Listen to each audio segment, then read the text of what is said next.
नमस्कार दोस्तों, आप सभी का स्वागत है सोशियोलॉजी ऑप्शनल की इस वीडियो सीरीज़ में।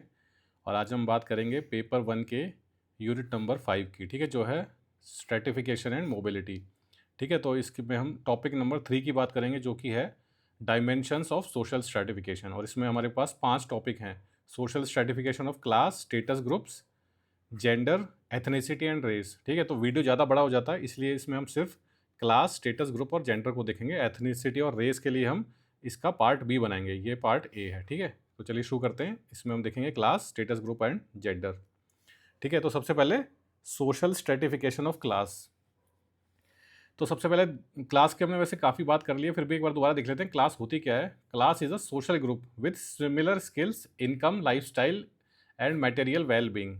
It represents people who live under comparable economic and social condition. ठीक है, तो वो तो अपन जैसे नॉर्मली बात करते ही हैं भाई, हम बोलते हैं ना, हम तो सब क्या है, मिडिल क्लास लोग हैं सब। तो ये क्या है मिडिल क्लास में? क्लास क्या चीज़ है? ये यही क्लास है ये।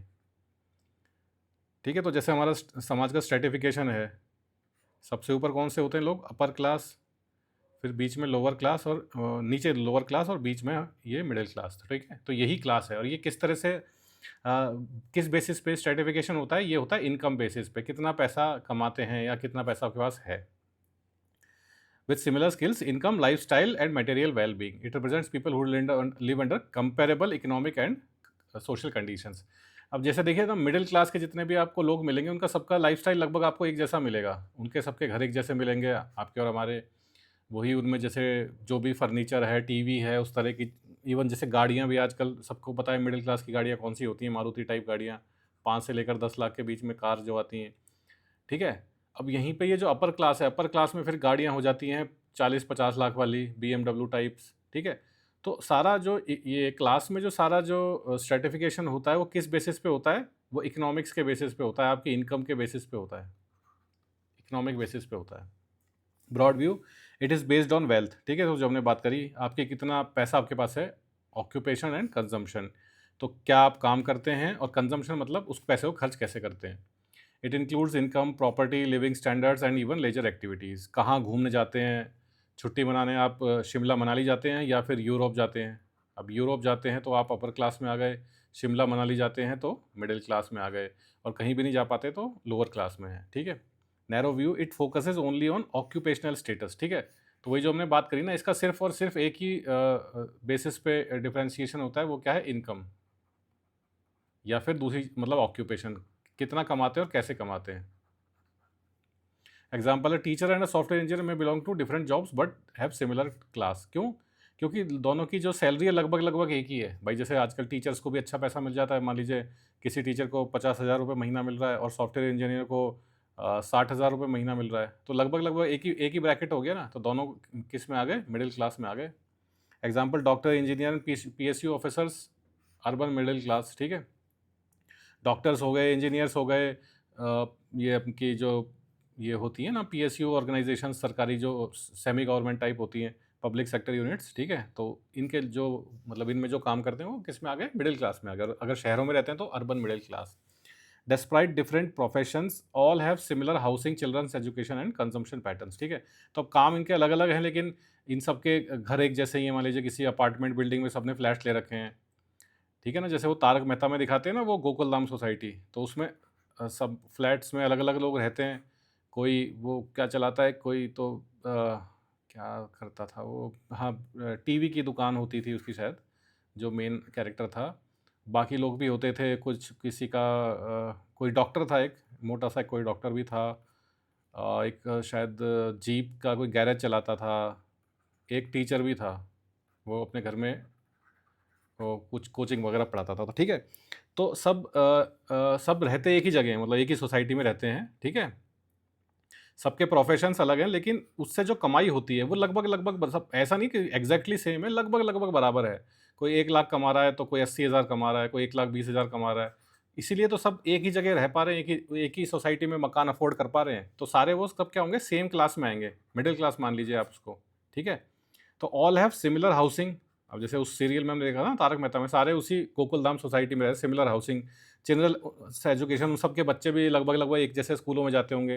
कंजम्पशन पैटर्न, उनके घर भी सबके लगभग एक जैसे हैं, उसमें जैसा फर्नीचर, टीवी, ये सब जो है वो किस तरह का खाना खाते हैं, त्यौहार वगैरह कैसे मनाते हैं, किस तरह कपड़े पहनते हैं, वो भी सब आपको सिमिलर ही दिखेगा।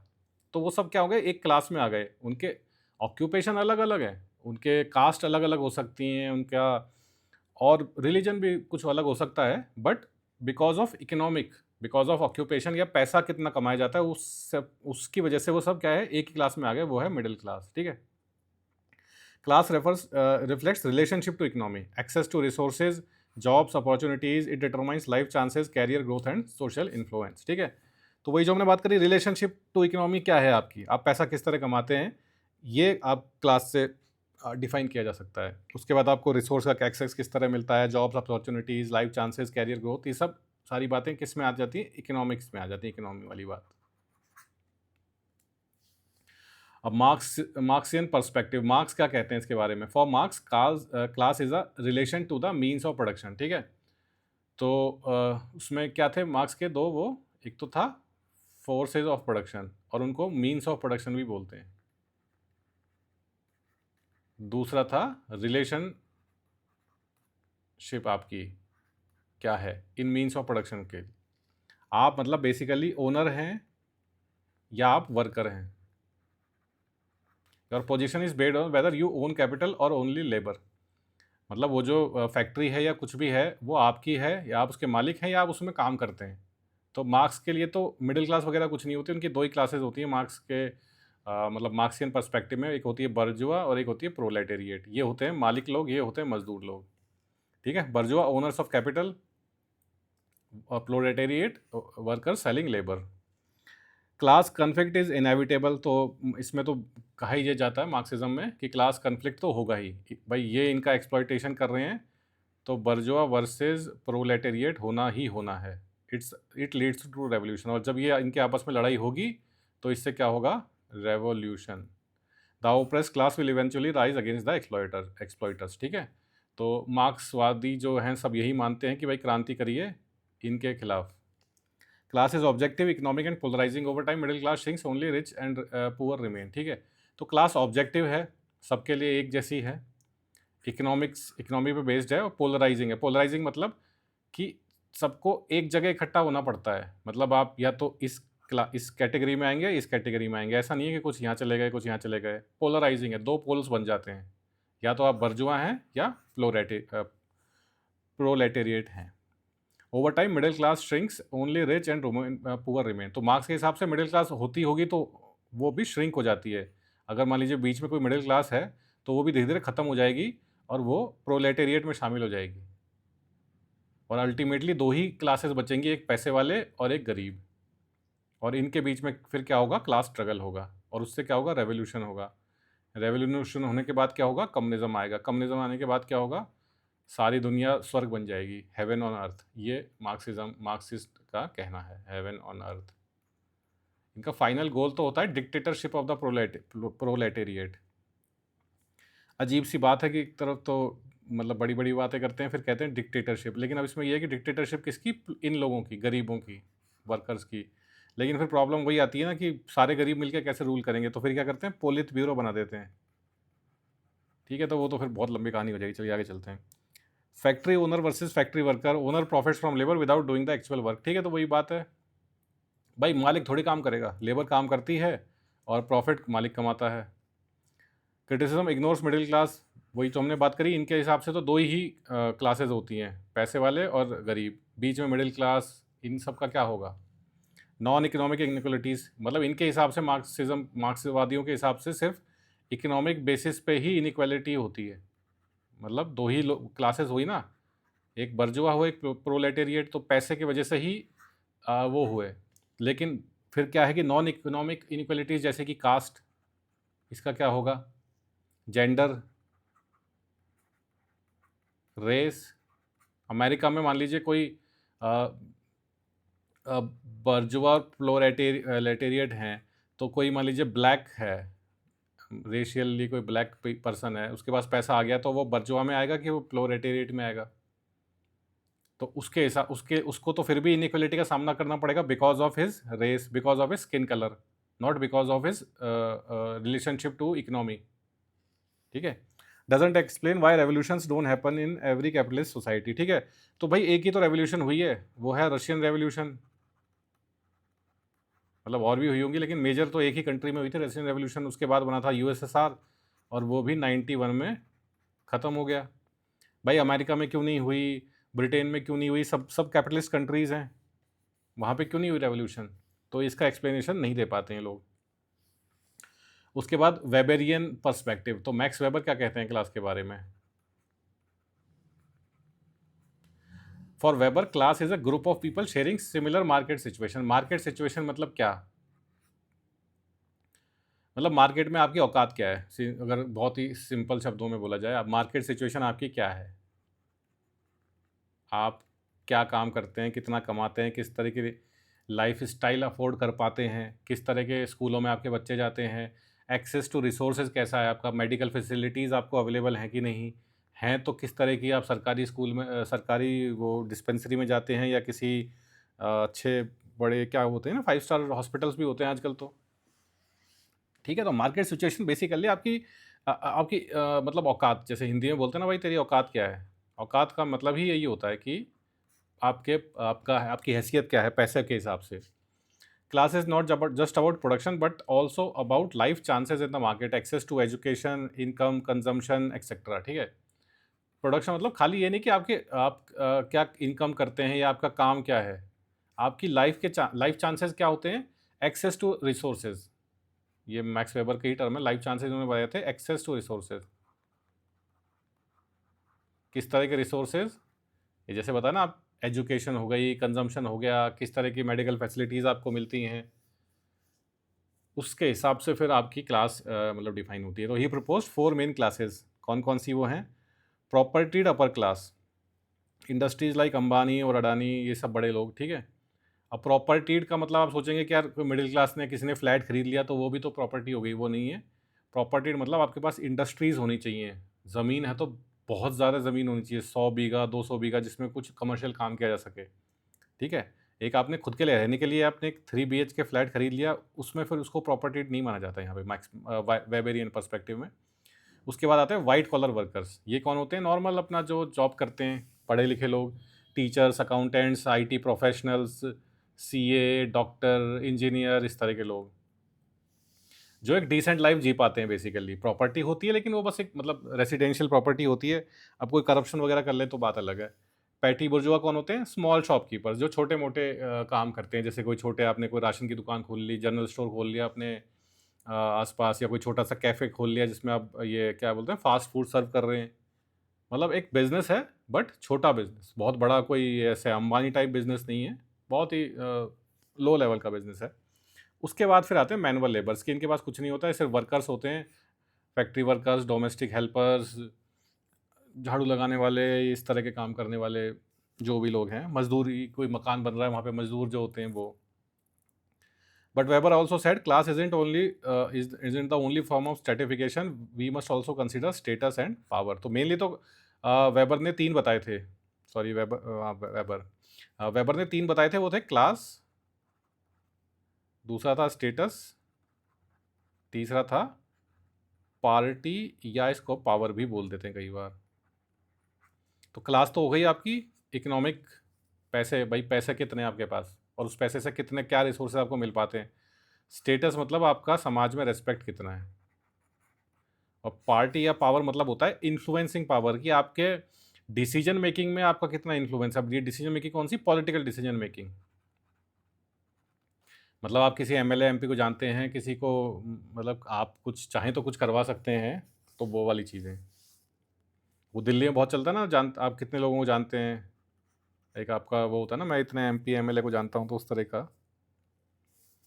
Nature of class stratification, class stratification is fluid and open. Fluid मतलब बहता हुआ, और ओपन है, रिजिड। फ्लूइड मतलब रिजिड नहीं है, जैसे कास्ट सिस्टम होता है रिजिड होता है, जो जिस कास्ट में उसी में रहेगा। क्लास स्ट्रेटिफिकेशन है फ्लूइड है और ओपन है। ओपन का भी मतलब वही है, कास्ट सिस्टम जैसे होता है वो क्लोज होता है, मतलब कि जो अपर कास्ट में पैदा हो गया वो अपर कास्ट में ही रहेगा, जो लोअर कास्ट में पैदा हो गया वो लोअर कास्ट में रहेगा। वो चाहे कितनी मेहनत कर ले, कुछ भी कर ले, लेकिन वो अपर कास्ट में नहीं जा पाएगा। इसलिए जैसे अम्बेडकर साहब थे, उन्होंने फाइनली 1956 में बुद्धिज़्म में कन्वर्ट कर लिया, क्योंकि उन्होंने इतनी पढ़ाई लिखाई करी, सब कुछ किया, देश को कॉन्स्टिट्यूशन भी बना के दिया, फिर भी वो रहे लोअर कास्ट ही, इसलिए उन्होंने फाइनली अपना रिलीजन ही बदल लिया। तो इसलिए कास्ट क्या हो जाता है, क्लोज सिस्टम हो जाता है। लेकिन क्लास जो होता है, क्योंकि क्लास पैसे पे डिपेंड करती है, और पैसा तो आप कभी भी कमा सकते हैं, जैसे ही कमाए आप ऊपर चले गए, तो ये क्या है, ओपन है। Meaning individuals can move between classes without facing religious और legal restrictions unlike caste system. ठीक है, आप गरीब घर में पैदा हुए थे, आपने पढ़ लिख के मेहनत करी, आप बन गए आईएएस ऑफिसर। ठीक है, आप लोअर क्लास में पैदा हुए थे, आप बन गए आईएएस ऑफिसर, तो आप अपर मिडिल क्लास में आ गए। तो आपका एक तरह से ओपन सिस्टम है ये। अब वहीं पे कास्ट सिस्टम को देख लीजिए, आप आईएएस बन जाइए चाहे कुछ बन जाइए, आप रहेंगे उसी कास्ट के, लोअर कास्ट के ही रहेंगे। ठीक है, इसलिए कास्ट सिस्टम क्या होता है, क्लोज होता है, और क्लास सिस्टम क्या होता है, ओपन होता है। ओपन मतलब कोई भी आ सकता है, एंट्री है। Class position is partly achieved as factors like education, skills and entrepreneurship can significantly uplift an individual's economic status. ठीक है, तो क्लास पोजीशन कैसी होती है, पार्टली अचीव्ड होती है। अचीव्ड मतलब अचीवमेंट के थ्रू इसको लिया जा सकता है। भाई देखा ना, पैसे के बेसिस पे ये चीज़ है, अपर क्लास, मिडिल क्लास और लोअर क्लास। आप इस लोअर क्लास में पैदा हुए थे, आपने बहुत मेहनत करी, अच्छा पैसा कमा लिया, अब आप कहाँ गए, अपर क्लास में आ गए। अब पार्टली अचीव इसलिए कि फुल फुल अचीवमेंट नहीं हो पाता, क्योंकि आपके पास ऑलरेडी जिस घर में पैदा हुए हैं वहाँ पे रिसोर्सेज तो कुछ होंगे ही ना। जैसे मान लीजिए आप मिडिल क्लास में पैदा हुए, अब मिडिल क्लास में पैदा होके आपने क्या किया, कोई आईआईटी से पढ़ाई कर ली, उसके बाद कोई स्टार्टअप खोल लिया, ये कोई ऐसा ये ऊबर टाइप, जोमेटो खोल लिया मान लीजिए आपने कोई। अब आपने उससे आपकी वेल्थ हो गई $1 बिलियन, तो आप एकदम से अल्ट्रा रिच आदमी बन गए। आप पैदा मिडिल क्लास में हुए थे, लेकिन मिडिल क्लास के रिसोर्सेज भी तो आपको अवेलेबल थे ना। भाई मिडिल क्लास में होने की वजह से आप एक अच्छे प्राइवेट स्कूल में जा पाए, आपके पास एजुकेशन फैसिलिटीज़ थी, सब था। तो मतलब ऑलरेडी आपके पास मिडिल क्लास की फैसिलिटीज़ थी, उसके बाद उनको यूज़ करके आप अपर मिडिल क्लास या बहुत ही ज़्यादा पैसे वाले बन गए, तो इसलिए पार्टली अचीव्ड है, फुल अचीवमेंट कभी नहीं हो पाता।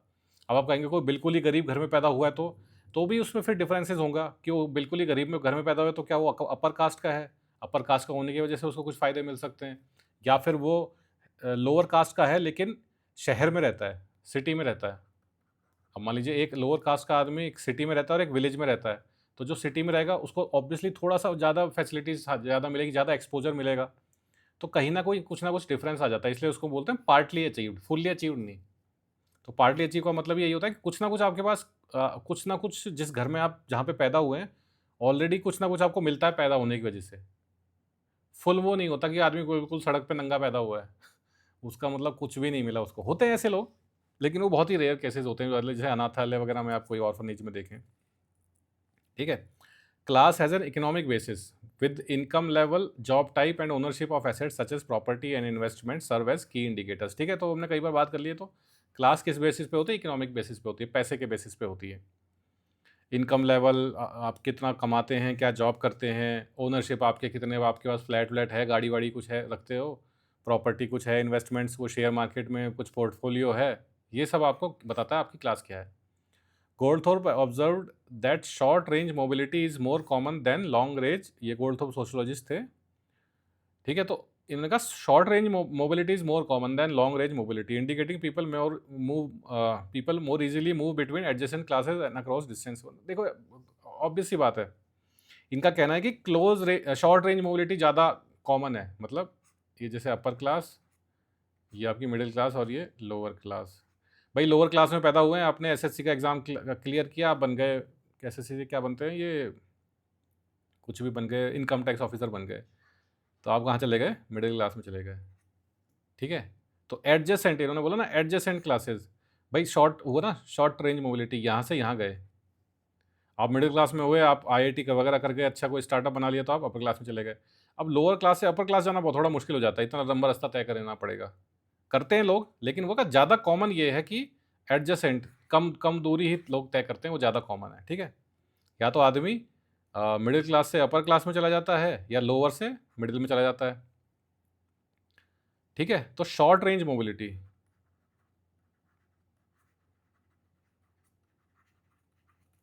मतलब समझ में आया ना, शॉर्ट रेंज मोबिलिटी का। ज़्यादा मोबिलिटी क्या हो गई, भाई लोअर क्लास से आप गए मिडिल क्लास, फिर मिडिल क्लास से गए अपर क्लास, तो इतने आपको 3 स्टेशन बदलने पड़ गए। एक होता है लोअर क्लास में पैदा हुए थे, मिडिल क्लास में पहुँच गए, ठीक है यार। एक मिडिल क्लास में थे, अपर क्लास में पहुँच गए। तो शॉर्ट रेंज मोबिलिटी ज़्यादा कॉमन है। ऐसा नहीं कि लोग लोअर क्लास से अपर क्लास में नहीं जा पाते, वो भी जाते हैं, बट ज़्यादा आम ये है। For example, a poor student cracks UPSC exam, ठीक है, मतलब वही सब बातें। यूपीएससी क्लियर करके वो with in a single generation transforming their families class with in a single generation. तो एकदम से उसने जैसे यूपीएससी क्लियर किया, वो लोअर क्लास से सीधा अब आईएएस को मिडिल और अपर के बीच में अपर मिडिल क्लास भी बोल सकते हैं। पोस्ट मॉडर्न व्यूज़ क्या हैं इस बात को लेके? द डेथ ऑफ क्लास, ये एक बुक लिखी थी पाकुलिस्की एंड वाटर्स ने, ठीक है। तो ये दो सोशोलॉजिस्ट हैं, इन्होंने लिखी थी। इनका इसमें कहना था कि class has lost its central role in identity status now outweighs occupation और इनकम, ठीक है। तो इन्होंने कहा भाई डेथ ऑफ क्लास, क्लास तो उन्होंने कहा पुरानी बात हो गई। आजकल किसकी बात चलती है? आपका स्टेटस क्या है, ठीक है ना। और स्टेटस किससे दिखता है? स्टेटस दिखता है कि कंजम्पशन से। क्लास दिखती है इनकम से, आप कितना पैसा कमाते हैं। स्टेटस दिखता है आप पैसा कैसे खर्च करते हैं, कंजम्पशन। पहले के ज़माने के लोग इसलिए तो देखिए, बहुत ज़्यादा किसी का पैसा होता था ना, वो भी मतलब ज़्यादा खर्चा नहीं करता था, नॉर्मल कपड़े पहन के नॉर्मल घर में रहता था, साइकिल पे चलता था। क्योंकि पहले के लोग ज़्यादा किस पे ध्यान देते थे? इनकम, कमाने पे ध्यान था, खर्च पे इतना नहीं था। लेकिन जैसे इन्होंने बताया डेथ ऑफ क्लास की, यार क्लास पुरानी बात हो गई, आजकल है खर्च पे ध्यान, कि भाई जो दिखता है वो बिकता है, वो वाला चलता है आजकल फॉर्मूला। इसलिए लोग, जैसे आपने देखा होगा, आईफोन खरीदते हैं कि 20,000 की सैलरी है फिर भी 1.5 लाख का आईफोन क्यों रखते हैं? क्योंकि स्टेटस आजकल, जैसे इन्होंने कहा ना पाकुल स्किन वाटर्स ने, स्टेटस आजकल बड़ी चीज़ है। और स्टेटस किससे दिखता है? स्टेटस आपके कंजम्पशन से दिखता है, कि आप किस तरह का सामान यूज़ करते हैं, ब्रांडेड कपड़े पहनते हैं, आईफोन रखते हैं, एसयूवी गाड़ी में चलते हैं, लग्जरी गाड़ी में, ठीक है। और उसमें जाते हैं, बड़े क्या होते हैं, डिस्क बार के पब्स वगैरह, महंगे 5 स्टार जो होते हैं, इनमें जाते हैं, ब्रांडेड कपड़े पहनते हैं। तो ये मतलब बेसिकली बात है कि क्लास होती है इनकम पे, और स्टेटस होता है कंजम्पशन पे। क्लास होती है पैसा कमाने पे, और स्टेटस होता है पैसा खर्च करने पे। Consumer identity and lifestyle in modern societies, branding, consumption and lifestyle choices have become key makers of social difference more than jobs और इनकम, ठीक है। आजकल के ज़माने में पैसा खर्च करना और कैसे खर्च कर रहे हैं वो ज़्यादा इंपॉर्टेंट है स्टेटस को बनाने के लिए, रेदर देन आप कितना कमा रहे हैं, ठीक है। आप ब्रांडेड कपड़े पहन रहे हैं, आप आईफोन चला रहे हैं, आप एसयूवी गाड़ी चला रहे हैं, है ना, इस सब कर रहे हैं, लाइफस्टाइल चॉइसेस आप मतलब क्या क्या होता है ये, बड़े लोग क्या करते हैं, गोल्फ खेलते हैं शायद, है ना। तो बस ये सब कर रहे हैं, तो इससे एकदम से आपको दिखता है ना, अरे यार ये आदमी तो थोड़ा मतलब यार पैसे वाला है, मतलब एकदम से वो इमेज बढ़ जाती है ना, यार ये तो कुछ मतलब बात है, इससे तो थोड़ा बच के रहना पड़ेगा, ठीक है। तो उससे इफेक्ट पड़ता है आज के ज़माने में। पियर बोर्डो का कहना है कि emphasise that taste, lifestyle and cultural capital shape class distinctions today, ठीक है। तो उन्होंने कहा टेस्ट, टेस्ट का मतलब क्या है? हर चीज़ का टेस्ट, ऐसा नहीं खाने का टेस्ट, आप पहनने में कैसा टेस्ट है आपका, ठीक है। और आप किस तरह के फिल्में देखना पसंद करते हैं, फिल्मों में आपका टेस्ट कैसा है, म्यूज़िक में आपका टेस्ट कैसा है, सारे टेस्ट। फिर लाइफस्टाइल कैसी है आपकी, लग्जरी लाइफस्टाइल है, अल्ट्रा मतलब वैसे लोग होते हैं ना जो पैसे वाले, उनकी जैसी लाइफस्टाइल है, बढ़िया आप अच्छे कपड़े पहन के उसमें जाते हैं। कौन सा होता है, स्टारबक्स में कॉफ़ी पीते हैं। अब आप स्टारबक्स में कॉफ़ी पीते हैं कि ये वो कोई थड़ी पे 10 रुपए के चाय पीते हैं, तो इससे बिल्कुल आपका वहीं पे वहीं स्टेटस डिफाइन हो जाता है। हो सकता है 10 रुपए जो चाय पी रहा है वो महीने के 2 लाख कमाता हो, और ये स्टारबक्स में पीने वाला 25,000 कमाता हो। लेकिन सोसाइटी आज के ज़माने में किस पे चलती है? स्टेटस पे, और स्टेटस कंजम्पशन से डिफाइन होता है। तो जो स्टारबक्स में कॉफ़ी पी रहा है उसको ज़्यादा वो माना जाएगा कि यार ये थोड़ा इसका स्टेटस ज़्यादा है। रैल्फ डैरेनडॉर्फ का कहना है कि class conflict is now institutionalised, resolve through unions, political parties and media, not violent revolution, ठीक है। तो जो मार्क्स कहते थे कि बर्जोआ वर्सेस प्रोलेटेरिएट हो जाएगा और फिर क्या आ जाएगी, रेवोल्यूशन। तो ये राल्फ डेरेनडॉर्फ का कहना है कि अब ऐसा कुछ नहीं होगा, क्योंकि अब जो क्लास कन्फ्लिक्ट होता है पैसे वालों या डोमिनेंट और जो सब सर्व हैं उनके बीच में, वो किस तरह होता है, यूनियंस के थ्रू, पॉलिटिकल पार्टीज़ के थ्रू, मीडिया के थ्रू, कोई वायलेंस नहीं होती है। जैसे सिंपल सा एग्जांपल है, सारे एम्प्लॉयज़ की यूनियन होती है, तो वो यूनियन अपने क्या करती है, डिमांड्स देती है मैनेजमेंट को कि भाई हमें सैलरी में इतना 10% का इंक्रीमेंट चाहिए इस साल, हमें 5 छुट्टियाँ ज़्यादा चाहिए, मतलब जो भी हमारी डिमांड्स हैं उनको पूरा करिए। लड़ाई नहीं होती कि रिवॉल्ट हो जाएगा, रेवोल्यूशन हो जाएगी, वो सब पुरानी बातें, मतलब पुरानी क्या, वो तो बस ख्याली बातें थी, और एक ही जगह रशियन रेवोल्यूशन में ही वो ऐसा देखने को मिला था। Conclusion, why class is still rooted in economics, status, lifestyle and consumption increasingly shape identity and equality in post industrial societies. ठीक है, तो क्लास तो सीधे क्लास का तो इकोनॉमिक्स ही बेसिस होता है, लेकिन स्टेटस, लाइफस्टाइल और कंजम्पशन, ये भी आपकी आइडेंटिटी, आप क्या हो, आपको किस तरह जाना जाता है, ये आपका, आप मतलब ये सब डिसाइड करते हैं पोस्ट इंडस्ट्रियल सोसाइटी में, आपका स्टेटस, आपका लाइफस्टाइल और आपका कंजम्पशन पैटर्न। ठीक है, तो अब हमने बात कर ली, अब हम क्लास की, अब हम बात करते हैं social stratification of status groups. तो बात है स्टेटस की, तो स्टेटस हमने जैसे देखा क्या होता है, status refers to the social estimation of honour as defined by sociologist Max Weber. It is based on factors such as prestige, reputation, personal qualities and social capital rather than solely on economic wealth। तो इससे पहले हमने बात की थी class की। Class का एक ही वो था वेल्थ, आपके पास पैसा कितना है।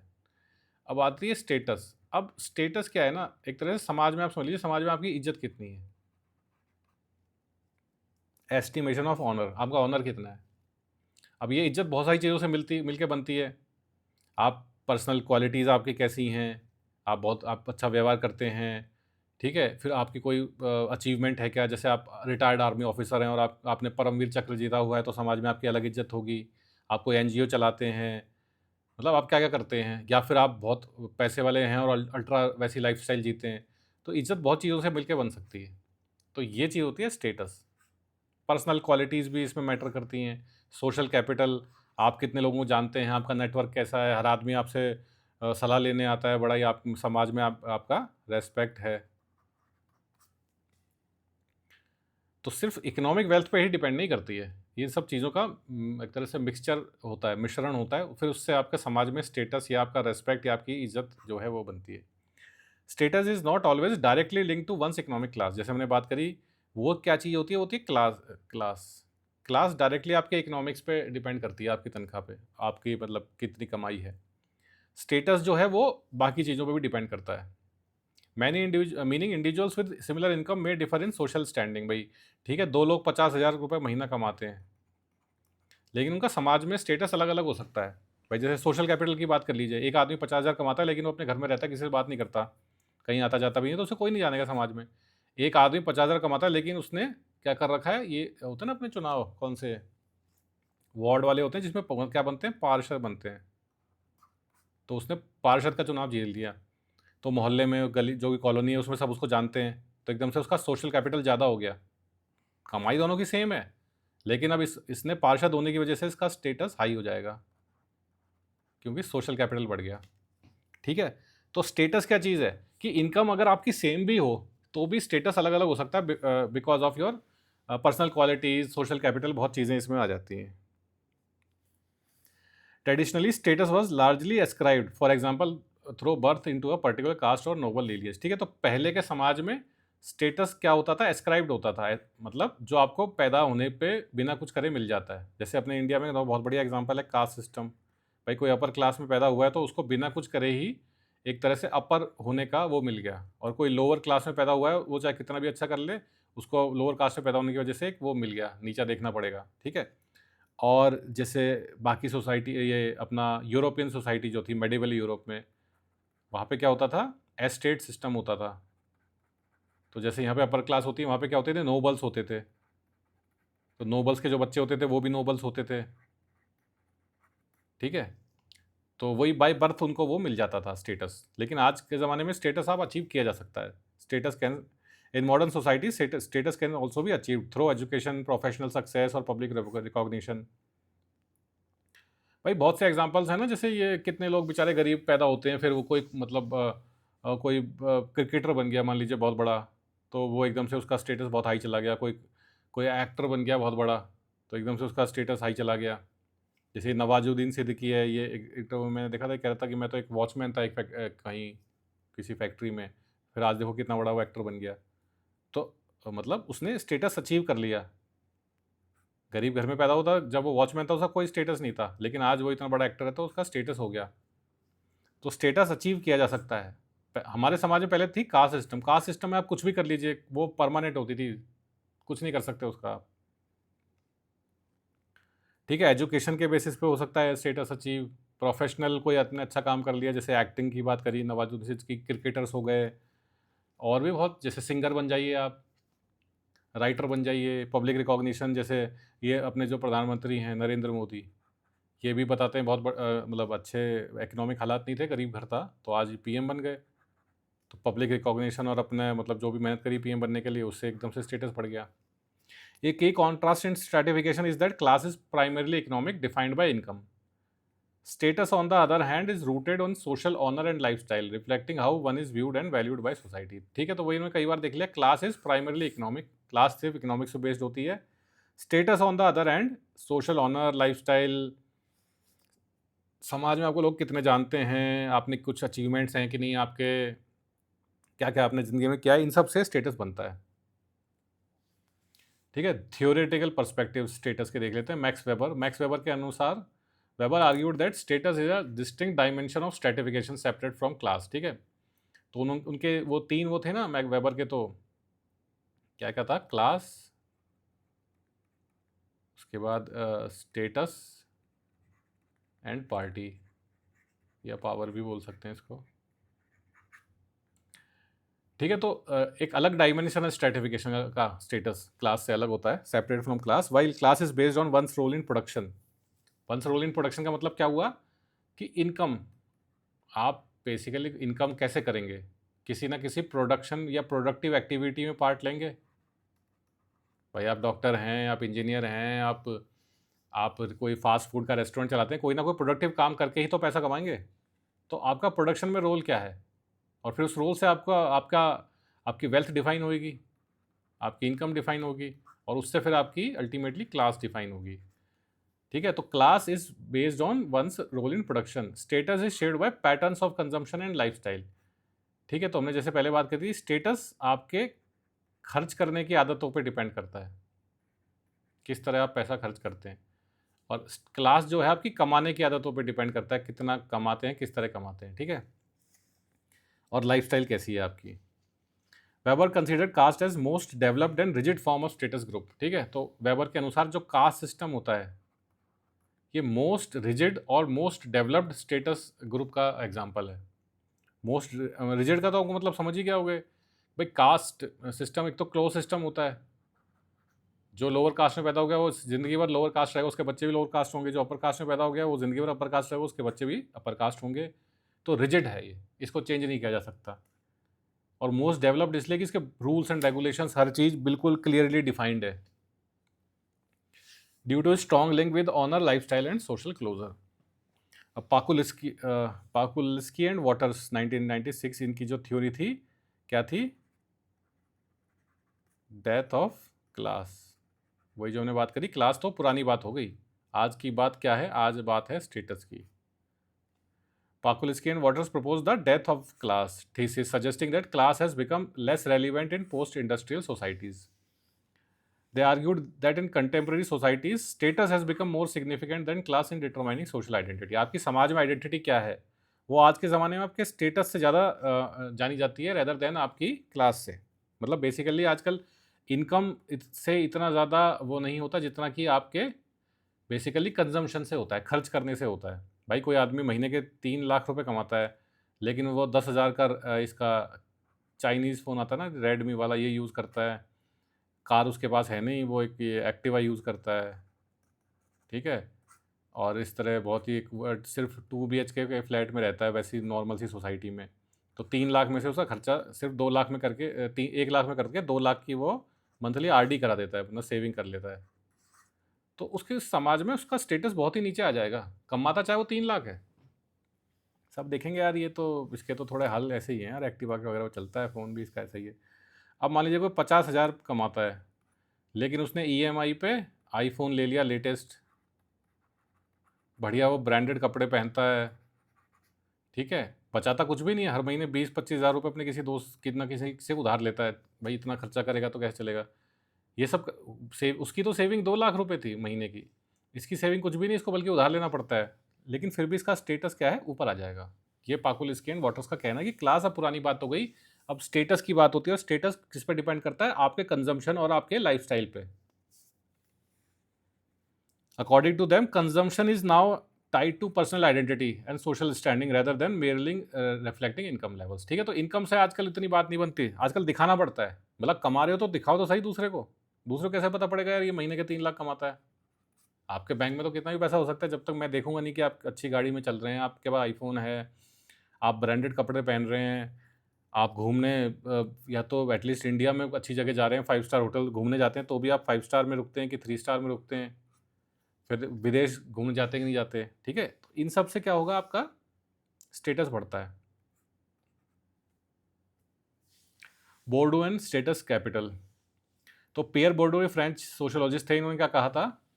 ही argued that life style plays a greater role in defining identity than traditional class categories. तो ये भी मतलब घुमा फिरा के बात तो वही कह रहे हैं, लाइफस्टाइल वही, आप इसको स्टेटस ही मान सकते हैं।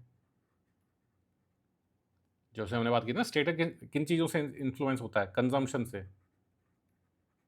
और कंजम्पशन का मतलब क्या होता है? आप किस तरह पैसा खर्च कर रहे हैं, किस तरह की लाइफस्टाइल आप जी रहे हैं। ठीक है, तो lifestyle plays a greater role in defining identity आज के ज़माने में। क्लास पुरानी बात हो गई, सब यही कह रहे हैं। Introduce the concept of 4 distinct forms of capital that influence social status and power. तो इन्होंने 4 तरह के कैपिटल बताए थे। एक तो भैया देखो, कैपिटल नॉर्मली हम जो बात करते हैं इकोनॉमिक्स में, वो कैपिटल क्या होता है? बेसिकली पैसा और ज़मीन। मतलब बेसिकली क्या हुआ? कैपिटल का मतलब फोर्सेज ऑफ प्रोडक्शन, मार्क्स के अकॉर्डिंग अगर देखा जाए तो, जिनसे कि कोई बिजनेस किया जा सके, कुछ किया जा सके। बेसिकली आपकी वेल्थ कितनी है, तो ये कैपिटल नॉर्मल सेंस में कैपिटल का मतलब ये होता है पैसा। मतलब बेसिकली पैसा और ज़मीन, बेसिकली वेल्थ। अब इन्होंने कहा कि इसके अलावा और भी तरह के कैपिटल्स होते हैं। एक तो क्या क्या होते हैं देख लेते हैं, 4 तरह के इन्होंने बताए। तो एक तो इकोनॉमिक कैपिटल, नॉर्मल जो हम कैपिटल जिसको मानते हैं, refers to financial assets, material wealth, income, property, investment. सारी बात मतलब बेसिकली आपके पास पैसा कितना है, आपका बैंक बैलेंस कितना है, आपकी प्रॉपर्टी कितनी है। उसके बाद उन्होंने बोला एक होता है कल्चरल कैपिटल, मतलब कि includes education, aesthetic preferences, manner of speech, cultural knowledge. मतलब बोलते हैं ना भाई, आप कल्चर्ड आदमी है कि नहीं। कल्चर कैसे आता है? आपने पढ़ाई कितनी करी है, आप एस्थेटिक्स में आपकी क्या एस्थेटिक मतलब जैसे घर में आप किस तरह के घर में रहते हैं, उसका इंटीरियर डिज़ाइन कैसा है। ठीक है, आप गाड़ी चलाते हैं तो उसमें कलर कैसा आपने लिया, कपड़े पहनते हैं तो वो किस तरह के पहनते हैं। बहुत ही सिंपल साधारण कपड़े पहनते हैं, बड़े ही एलिगेंट कपड़े पहनते हैं। मैनर ऑफ स्पीच, बोलने का तरीका कैसा है आपका, आप बिल्कुल उद्दंड लोगों की तरह बात करते हैं, बड़े ही सोफिस्टिकेटेड बात करते हैं। कल्चरल नॉलेज कितनी है आपकी? भाई हो सकता है आप बहुत अच्छे डॉक्टर हैं, लेकिन आपको कुछ पता ही नहीं है किसी चीज़ के बारे में, ना आपको किसी किताब के बारे में पता है, ना किसी मूवी के बारे में पता है। तो आप कल्चरल नॉलेज आपकी ज़ीरो है। तो ये कल्चरल कैपिटल होता है। किससे आता है? अच्छी एजुकेशन होनी चाहिए आपके पास, आपके एस्थेटिक प्रेफरेंस अच्छे होने चाहिए, बोलने का तरीका आपका अच्छा हो, कल्चरल नॉलेज काफ़ी हो आपके आपके अंदर। आपको सारे जैसे होता है ना, कल्चरल नॉलेज का मतलब क्या हुआ? जैसे आप ये बड़ी बड़ी जैसे किताबें होती हैं भाई, रविंद्रनाथ टैगोर ने वाली किताब लिखी थी, सब आपने पढ़ी है कि नहीं पढ़ी? जैसे बड़ी बड़ी पुरानी नॉवेल्स हैं, शेक्सपियर को पढ़ा है कि नहीं आपने? रोमियो एंड जूलियट पढ़ी कि नहीं? वॉर एंड पीस पढ़ी है कि नहीं टॉल्स्टॉय की? ठीक है, दोस्तोयेवस्की पढ़ा है कि नहीं आपने? ये जो बड़े क्लासिक वो हैं, उसके बाद आपने क्लासिक म्यूजिक म्यूजिक सुना है कि नहीं? मोजार्ट सुना है कि नहीं? ठीक है, तो इस सबसे क्या है? कल्चरल कैपिटल, कल्चर्ड आदमी है कि नहीं आप। उसके बाद social capital is the value derived from personal and professional network, relationship and social connections. तो ये वही जैसे सोशल मीडिया चलता है ना आजकल, तो ये बेसिकली वही है कि आपका सोशल नेटवर्क कैसा है। भाई मान लीजिए आप कोई वो हैं, आजकल ये होते हैं ना आईटी वाले लोग, कंप्यूटर वाले, कंप्यूटर प्रोग्रामर। तो ये क्या करते हैं, ये इनका वो होता है फ्रीलांसिंग काम, या फिर वर्क फ्रॉम होम होता है, वो कोरोना के बाद भी आ गया है। ठीक है, तो इनमें क्या करते हैं, घर बैठे इनका काम हो जाता है, क्योंकि वो भाई कंप्यूटर पे तो काम करना है और इंटरनेट से कनेक्टेड रहते हैं ऑफिस से। तो मान लीजिए कोई ऐसा आदमी है, वो महीने के 5 लाख रुपए, तो ज़्यादा हो गया चलो 2 लाख रुपए कमाता है। ठीक है, लेकिन वो सिर्फ घर में ही रहता है, कहीं आता जाता है नहीं, उसको ज़रूरत ही नहीं आने जाने की, उसका सारा काम घर में हो जाता है। तो अब इस वजह से हुआ क्या, 2-3 सालों में वो उसने किसी से बात ही करनी बंद कर दी। भाई मुझे जब किसी से आना जाना ही नहीं, मैं किससे क्या बात करूँ। वो अपनी ऑनलाइन शॉपिंग कर लेता है, सारा सब्जी वगैरह, दूध वगैरह जो भी उसको खरीदना है सब घर पे आ जाता है। तो 2-3 साल में उसने किसी से बात ही नहीं करी, तो उसका सोशल नेटवर्क क्या रहेगा? उसका सोशल नेटवर्क ज़ीरो हो जाएगा। भाई आप किसी से बात करेंगे ही नहीं क्योंकि आपको ज़रूरत भी नहीं है। आप बस अपने ऑफिस के लोगों से, वो भी सिर्फ कंप्यूटर पर चैटिंग वगैरह करके, जो काम की बात है, ठीक है। तो ये सोशल कैपिटल ज़ीरो हो गया। तो सोशल कैपिटल क्या होता है? Value derived from personal and professional networks, relationship and social connections. आपके सोशल कनेक्शन कितने हैं? कितने लोगों जो जानते हैं, कितने लोगों से मिलते हैं, कितने लोगों से बात करते हैं, ठीक है। जैसे हमने वो बात की थी ना, कोई आदमी पार्षद बन गया लोकल मोहल्ले का, कोई बहुत बड़ा पॉलिटिशियन थोड़ी होता है पार्षद। लेकिन अब उसको वो बनने की वजह से कितने लोगों से उसका कांटेक्ट रहेगा डेली, कितने लोग उससे मिलने आएंगे, यार ये हमारे घर के आगे नाली में पानी बहुत मतलब क्या है, ख़राब हो गया, बदबू आ रही है, इसको सही करवा दो। मिलने आएंगे ना लोग। कोई कुछ कहेगा, भाई ये दशहरा आ रहा है तो काम करते हैं, कॉलोनी में एक रावण का वो बना देते हैं और उसके लिए सबसे चंदा इकट्ठा करते हैं, तो सोशल नेटवर्क आपका बढ़ेगा। तो ये होता है सोशल कैपिटल। उसके बाद होता है चौथा, symbolic capital, consist of recognition, awards, titles, honours that contribute Prestige and legitimacy. Simple सा है, जैसे आपने मतलब आप डॉक्टर बन गए तो नाम के आगे आपके क्या लग गया? डॉक्टर साहब। तो इससे क्या हो गया? आपका समाज में सोशल सिंबॉलिक कैपिटल बढ़ गया, ठीक है। टाइटल मिल गया आपको एक, समाज में आपके एक सोशल कैपिटल बढ़ने, सिंबॉलिक कैपिटल बढ़ने से इज्जत बढ़ गई। किसी को जैसे मान लीजिए पद्मश्री मिल गया, किसी को आर्मी में मिल गया परमवीर चक्र मिल गया, तो एकदम से उसकी बहुत सिंबॉलिक कैपिटल हो गया, तो बहुत वैल्यू बढ़ गई। इस तरह के टाइटल्स, ऑनर्स। इसलिए तो जैसे जब छोटे बच्चे होते हैं तो किसी की क्लास में रैंक, फर्स्ट रैंक आ गई तो बड़ा खुश होता है ना बच्चा, माँ बाप बड़े खुश होते हैं। क्यों? क्योंकि वो सिंबल, एक तरह का सिंबॉलिक कैपिटल है। भाई क्लास में फर्स्ट आया बच्चा, या कोई डिबेट कॉम्पिटिशन में जीत गया, तो वो सब क्या है? सिंबॉलिक कैपिटल है। तो बोर्डो के हिसाब से ये 4 तरह के कैपिटल्स होते हैं और ये चारों मिलके ही समाज में आपका स्टेटस बताते हैं। Borders framework implies that status is increasingly shaped by lifestyle and cultural practices rather than by income alone, ठीक है। तो क्लास में तो बात होती है सिर्फ ये इकोनॉमिक कैपिटल की। तो बोर्डो के अनुसार ये जो चारों कैपिटल हैं, इनका ऐसा नहीं उनको इनकम को हटा दिया, उनका इन सबको मिला के, इन सब का जो कंबाइंड इफेक्ट होता है आपके लाइफस्टाइल पे और आपके बेसिकली सोशल परसेप्शन के, लोग आपको किस तरह देखते हैं, उससे आपका सोशल आइडेंटिटी शेप होती है, डिफाइन होती है कि आप सोशली किस तरह किस मतलब किस रैंक में आके जाएंगे, ऊपर माने जाएंगे कि नीचे माने जाएंगे। Status mobility in modern societies, ठीक है। तो अब क्लास की मोबिलिटी तो हमने देख ली थी, अब स्टेटस में भी क्या मोबिलिटी की जा सकती है? मतलब कोई ये जैसे हाई स्टेटस के लोग हैं यहाँ पे लो स्टेटस के लोग हैं, बीच में मान लीजिए ये मिडिल स्टेटस के लोग हैं, तो कोई लो स्टेटस का है वो क्या हाई स्टेटस में जा सकता है? या हाई स्टेटस वाला मतलब चाहेगा तो क्यों, लेकिन क्या आ सकता है? ठीक है, तो देखते हैं। इन modern societies status is increasingly achieved rather than strictly ascribed, ठीक है। तो कहने का मतलब ये है कि स्टेटस अचीव किया जाता है, ना कि एस्क्राइब्ड होता है। पहले के ज़माने में तो अचीव मतलब एस्क्राइब्ड होता था। एस्क्राइब्ड मतलब जो आपको जन्म में पैदा होते ही मिल जाता है बिना कुछ करे। जैसे कास्ट सिस्टम में स्टेटस पैदा होते ही मिल जाता था। मतलब आप जैसे इसी का एग्जांपल ले लीजिए, हायर स्टेटस के लोग, मतलब जैसे आप अपर कास्ट के हैं तो आप पैदा होते ही मतलब हाई स्टेटस में पैदा हुए, और लोअर कास्ट के हैं तो पैदा होते ही आप लो स्टेटस में पैदा हुए। और इसमें आप कुछ कर भी नहीं सकते क्योंकि ये कैसा सिस्टम होता है? Close system. इसमें रिजिड होता है, चेंज नहीं किया जा सकता। लेकिन मॉडर्न सोसाइटीज़ में देखिए, बात यहाँ पे साफ कही है, मॉडर्न सोसाइटीज़ में स्टेटस क्या है? वो अचीवमेंट के थ्रू मिलता है, ना कि जन्म के पैदा होने से। अब आजकल के ज़माने में कोई बात नहीं कि आप अपर कास्ट हैं कि लोअर कास्ट हैं। आप अच्छा क्रिकेट खेलिए और आप इंडियन क्रिकेट टीम में चले जाइए, तो एकदम से आपका स्टेटस बढ़ जाएगा। आप किसी भी कास्ट के हो, कोई फ़र्क नहीं पड़ता। आप फिल्म एक्टर बन जाइए, कुछ भी ऐसा काम कर लीजिए जो समाज में, आजकल तो बल्कि ये बहुत ईज़ी है। आप यूट्यूब पे कोई चैनल खोल लीजिए, कोई इंस्टाग्राम पे 1 मिलियन फॉलोवर कर लीजिए, तो एकदम से आपका स्टेटस काफ़ी बढ़ जाएगा। तो आप उसमें कोई आपकी कास्ट नहीं पूछेगा क्या है, ठीक है। तो मॉडर्न सोसाइटी में स्टेटस क्या है? वो अचीवमेंट के थ्रू मिलता है, ना कि एस्क्रिप्शन के थ्रू। Allowing individuals to improve their social standing through education, behaviour और लाइफस्टाइल, ठीक है। तो जो लोग हैं वो अपना स्टेटस, अपनी स्टैंडिंग जो है वो बढ़ा सकते हैं एजुकेशन, बिहेवियर, लाइफस्टाइल कुछ भी करके। Developed societies tend to exhibit higher levels of social status mobility as they emphasize merit achievement and individual choice, ठीक है। तो जो डेवलप्ड सोसाइटीज़ होती हैं वहाँ पे क्या होता है? Higher levels of status mobility. Status mobility मतलब वही, ये समझ लीजिए हाई स्टेटस के लोग हैं, ये लो स्टेटस के लोग हैं। तो यहाँ से यहाँ जाना आसान होता है डेवलप्ड सोसाइटीज़ में। और जो अंडर डेवलप्ड सोसाइटीज़ हैं या पुरानी थोड़ी रिजिड ट्रेडिशनल सोसाइटी जैसे हमारा हिंदुस्तानी समाज है, वहाँ पे ये जो थोड़ा है, ये काम थोड़ा मुश्किल हो जाता है, बिकॉज ऑफ पुरानी चीज़ें जैसे चली आ रही हैं, जैसे कि मान लीजिए कास्ट सिस्टम। हालांकि धीरे धीरे ख़त्म हो रहा है, लेकिन अभी भी थोड़ा थोड़ा लोगों में रहता है। हो सकता है अगली जनरेशन जो आए 20 साल बाद वहाँ बिल्कुल ही ख़त्म हो जाए चीज़, या बढ़ जाए, कह नहीं सकते क्या हो सकता है फ्यूचर में, क्या कौन बताए। ठीक है, तो डेवलप्ड सोसाइटीज़ में ये जो स्टेटस मोबिलिटी होती है बहुत आसान होती है। क्यों? क्योंकि वहाँ पे मेरिट और अचीवमेंट को ज़्यादा एम्फेसिस मिलता है। कुछ आप मतलब मेरिट या अचीवमेंट करेंगे तो उसको ज़्यादा वो माना जाएगा, उसी का बेसिकली वहाँ पे काम चलता है। In contrast, developing societies often retain ascriptive status system where social position is heavily influenced by birth, caste और community। ठीक है, तो मैं जैसे देख ही लिया, डेवलपिंग सोसाइटी जैसे हमारा हिंदुस्तानी समाज हो गया, तो यहाँ पे आज भी एस्क्रिप्टिव मतलब जो जन्म से पैदा होते ही जो जो आपको स्टेटस मिलता है उसको ज़्यादा अहमियत दी जाती है।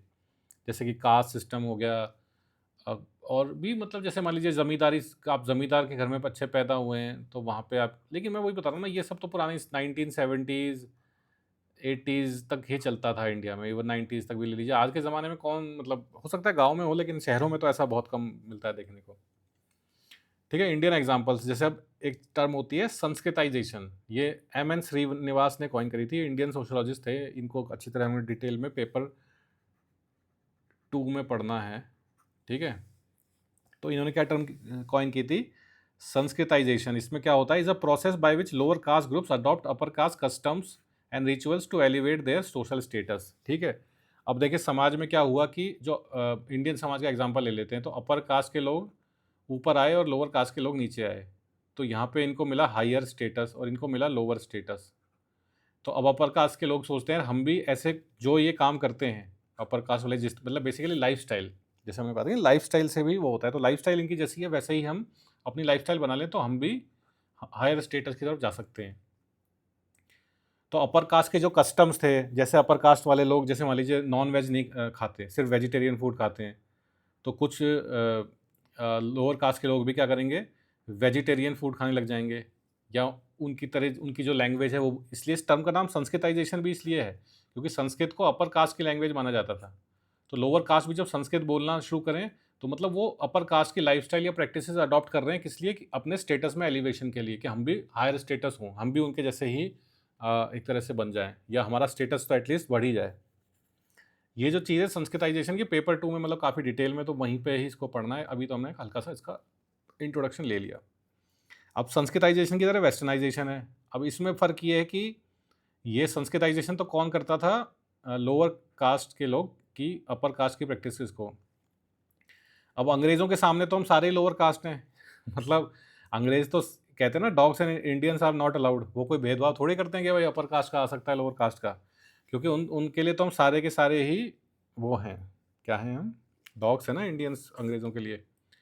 ठीक है, तो इसमें क्या होता है वेस्टर्नाइजेशन में कि सारे, इसमें अब कास्ट वास्ट हटा दीजिए, इसमें सारे इंडियंस ही मान लीजिए, ये क्या करेंगे, वेस्टर्नर्स की जो प्रैक्टिसेस है, लाइफस्टाइल है, उसको अडॉप्ट करेंगे जिससे कि वो मॉडर्न कहलाए। और ये तो खूब होता है आजकल, ये संस्कृताइजेशन तो पुरानी चीज़ हो गई, ये खूब कॉमन है। जैसे कि इंग्लिश बोलना, देखो ना इंग्लिश में बड़े शहरों में आप, इवन गांव में भी लोग मतलब इंग्लिश के शब्द जानबूझ के यूज़ करते हैं कि वो मतलब ऐसे वो कई तो बोलते हैं वो बच्चे को कि भाई बच्चा छोटा है, भाई इसको दूध पिला दो, बच्चे को भाई बेटा मिल्क पी लो। अब वो इतना अजीब लगता है, भाई मिल्क पी लो ठीक है भाई, लेकिन ये सब क्या है? आप इंग्लिश लैंग्वेज जानबूझ के क्यों यूज़ कर रहे हैं? अपना स्टेटस एलिवेट करने के लिए, इसको बोलेंगे वेस्टर्नाइजेशन। मॉडर्न क्लोथिंग, अंग्रेज़ों के जैसे कपड़े पहनना, बोलते हैं ना कि भाई अंग्रेज़ चले गए और इनको छोड़ गए यहाँ पे, ऐसे कई लोगों के लिए बोला जाता है ना। और वो कई लोगों के लिए, सारे अब तो आजकल हम वैसे ही हैं, सभी चाहते हैं कि हम इंग्लिश बोलें, अंग्रेज़ों के जैसे कपड़े पहने। Global cultural norms also associated with higher status in Indian society. ठीक है, तो क्योंकि भाई देखिए अंग्रेज़ 200 साल तक यहाँ पे क्या थे, समझ लीजिए नोबल या जो बड़े लोग होते हैं भगवान टाइप ही मान लीजिए, देवतुल्य थे अंग्रेज़ 200 साल तक यहाँ पे। तो जो इंडियंस हैं उनके अंदर एक फीलिंग आएगी ना, भाई जैसे संस्कृताइजेशन में लोअर कास्ट में वो फीलिंग आई कि यार ये जब ये अपर कास्ट की तरह हम भी हमें ये स्टेटस क्यों नहीं मिल सकता। तो उसी तरह वेस्टर्नाइजेशन में जो हम इंडियंस हैं हमारे अंदर ये फीलिंग आई कि यार हम भी इनकी जैसे देवतुल्य बने हैं, तो एटलीस्ट इनकी कुछ तो प्रैक्टिसेस या इनकी भाषा बोलने लगे, इनके जैसे कपड़े पहनने लगे। और ये तो आज तक चल रहा है, मतलब कहीं जरा सा आप इनमें जाइए मैकडोनल्ड्स वगैरह में, बिना बात ही उसको भी इंग्लिश बोलनी नहीं आती, आपको भी थोड़ी टूटी फूटी आती है, तो वो मतलब बट वो order what will you have sir, yes yes I will have this burger and I will have that Coca Cola. तो अब ये मतलब आप उसको भी हिंदी आती है, आपको भी आती है, अब क्यों नहीं दोनों हिंदी में बात कर लेते हैं? लेकिन इससे क्या होता है वेस्टर्नाइजेशन, हमारे वरना हम देहाती कहलाएंगे ना, यार ये तो गांव का आदमी है, ये तो मतलब अनपढ़ गंवार है, इससे कौन बात करे, ठीक है। तो अब ये ऐसा होता है। Common status symbols in India include memberships in allied clubs, foreign travel, luxury brands and fluency in English, all of which signal upward mobility and social Prestige, ठीक है। तो भाई स्टेटस सिंबल एक चीज़ होती है ना, तो स्टेटस सिंबल इंडिया में क्या क्या है? सबसे पहले तो status symbol fluency in English, भाई इंग्लिश बोलते कि नहीं आप, बोल बोल पाते, ये तो बहुत बड़ा स्टेटस सिंबल है। फिर आजकल तो ये हो गया फॉरेन ट्रैवल, भाई विदेश जा गए कि नहीं गए आप? आपको सब बिल्कुल, मैं तो गया हूँ, कहाँ गया हूँ, नेपाल गया हूँ। तो भाई नेपाल से काम नहीं चलता, आपको एटलीस्ट यूरोप वगैरह जाओ तब बात बनती है, ठीक है। लग्जरी ब्रांड्स आप यूज़ करते हैं कि नहीं करते? ये होता ना, ये ज़ारा वगैरह के कपड़े, लुई विटान और कौन कौन से आते हैं ये महंगे महंगे, एक शर्ट ही 15,000 की आती है, ठीक है। एलाइट क्लब्स होते हैं बड़े बड़े शहरों में, गोल्फ क्लब, फिर उस तरह के क्लब होते हैं, ये एक्टिविटी के क्लब, उसमें टेनिस वगैरह सब कुछ होता है। सोशल क्लब्स होते हैं, उनकी एक एक साल की मेंबरशिप फीस ही 5-5 लाख रुपए होती है।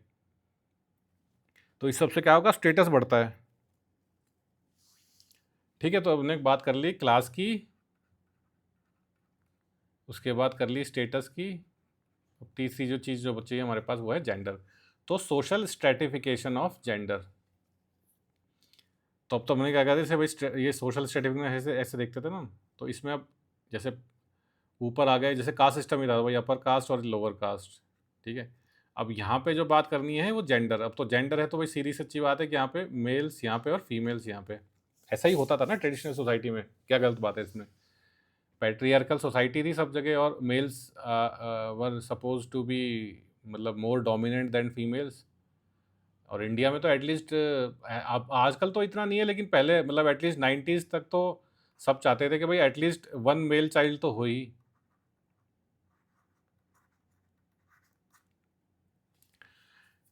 और लड़की एक भी ना हो तो ज़्यादा बेटर है, मतलब ये कहने में बहुत बुरा लगता है लेकिन ऐसा होता था, क्योंकि दहेज देना पड़ता है अगर लड़की हो गई किसी के, मतलब 3 लड़कियां हो गई तो उसको 3 लड़कियों का दहेज, मतलब जिस दिन पैदा हुई उसी दिन से इकट्ठा करना शुरू कर देना पड़ेगा। और लड़का हो गया, 3 लड़के हो गए तो तीन तीन दहेज आपके घर में आएंगे। तो इतना हमारा समाज मतलब ख़राब था, बहुत खराबियाँ थी समाज में। कास्ट सिस्टम तो है ही है, उसके बाद ये जो मतलब वुमेन के प्रति बहुत खराब ट्रीटमेंट था, मतलब सबसे ख़राब चीज़ तो ये डॉरी। मतलब 90s तक तो ये आम था कि अगर वो क्या कहते हैं लड़की पैसा नहीं दिया दहेज का तो वो आग लगा देते थे, उसको मार देते, मतलब लिटरली मतलब मार ही देते थे। आजकल भी होता है लेकिन हो सकता है कम हो रही है चीज़ें, इतनी खबर सुनने में आजकल आती नहीं है।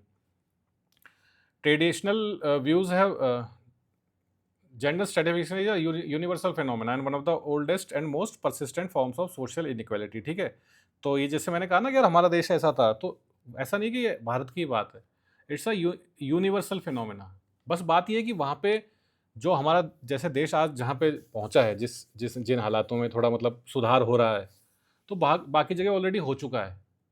वरना 1920s में पहली बार वुमेन को वोटिंग का अधिकार मिला था यूएस में, सोचिए। उससे पहले सिर्फ मेन के पास था वोटिंग का अधिकार, तो वहाँ पे भी कोई औरतों को बराबर, महिलाओं को बराबर नहीं माना जाता था, 1920s में मिला, ठीक है। Traditional views have assigned men the role of bread winners and women the role of home makers, reinforcing a rigid gender division of labour. तो ट्रेडिशनल जो सोसाइटीज़ हैं या ट्रेडिशनल व्यू क्या कहता है कि जो मर्द होते हैं, मेल्स होते हैं, उनका क्या काम है? ब्रेड विनर मतलब पैसा कमाना। पैसा कमाना मॉडर्न सोसाइटी में, पुरानी सोसाइटीज़ में जाके शिकार करके लाओ। और ये देखिए कितना ही फेमिनिस्ट कुछ बोल लें, ये बायोलॉजी पे बेस्ड है, क्योंकि पहले के ज़माने में जब शिकार करना होता था तो ऑब्वियस सी बात है वुमेन आर क्या बोल सकते हैं कि लेस स्ट्रॉन्गर बोल सकते हैं, या man are more stronger than women, ये तो होता है ना, ये तो एक बायोलॉजिकल ट्रूथ है, इसको तो कोई फेमिनिस्ट डिनाई नहीं कर सकता। तो मेल्स कहते हैं ब्रेड विनर्स, ब्रेड विनर का मतलब यही है जो बाहर जाके ब्रेड लेके आए, ब्रेड मतलब खाना, खाना बेसिकली इससे सिग्निफाई हो रहा है खाना। तो पुरानी सोसाइटी में आप समझ लीजिए हंटिंग करके लाया, कोई शिकार करा, भाई महिला थोड़ी जाएगी शिकार करने।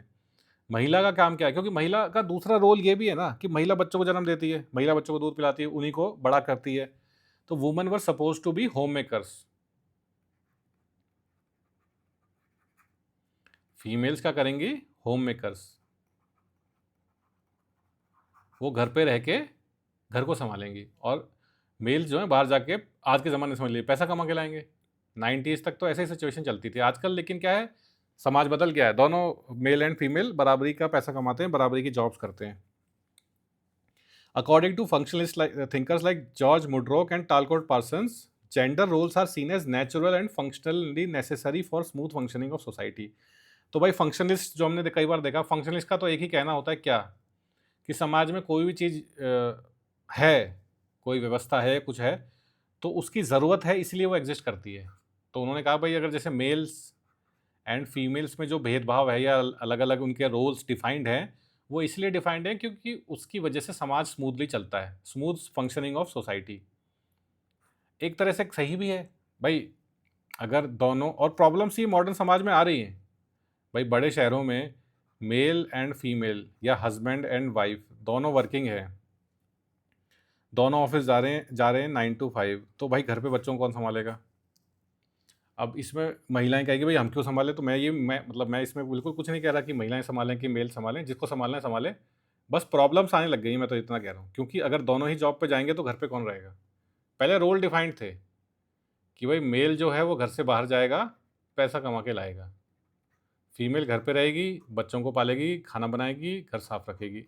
तो क्या होता है, वही जैसे डिवीजन ऑफ लेबर की बात थी, या स्ट्रैटिफिकेशन के ऊपर भी यही आर्ग्यूमेंट दिए जाते हैं, क्यों कि भाई सबके अगर जब रोल डिफाइंड होते हैं तो समाज बहुत स्मूथली चलता है, क्योंकि कन्फ्लिक्ट नहीं होता कि भाई कौन क्या करेगा, इस पे लड़ाई नहीं होती, हर चीज़ डिफाइंड है, सबके रोल्स डिफाइंड है।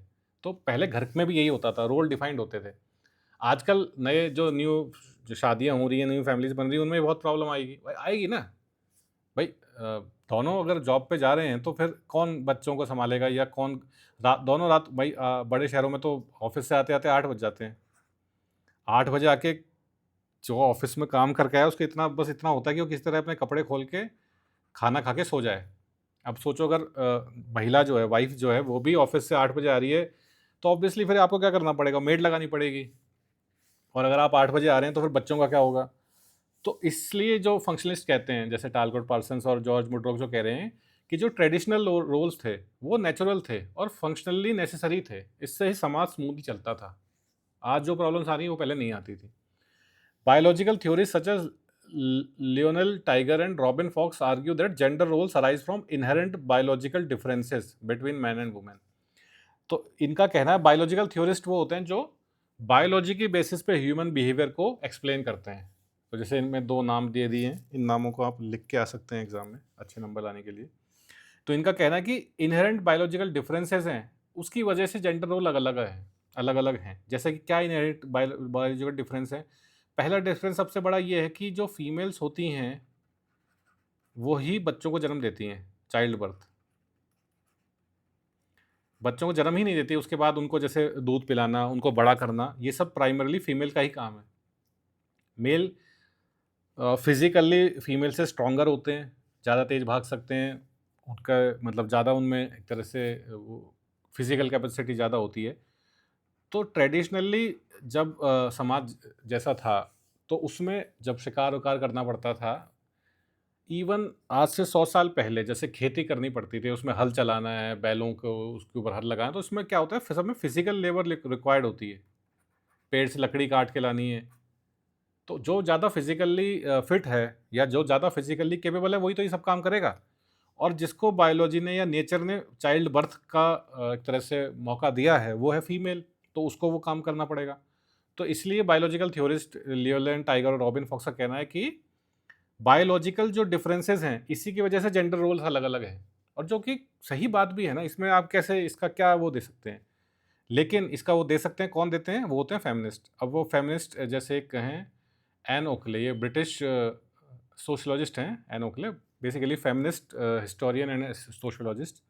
तो इनका कहना है कि asserted that gender is a social construct, मतलब समाज द्वारा बनाई गई एक परिभाषा है।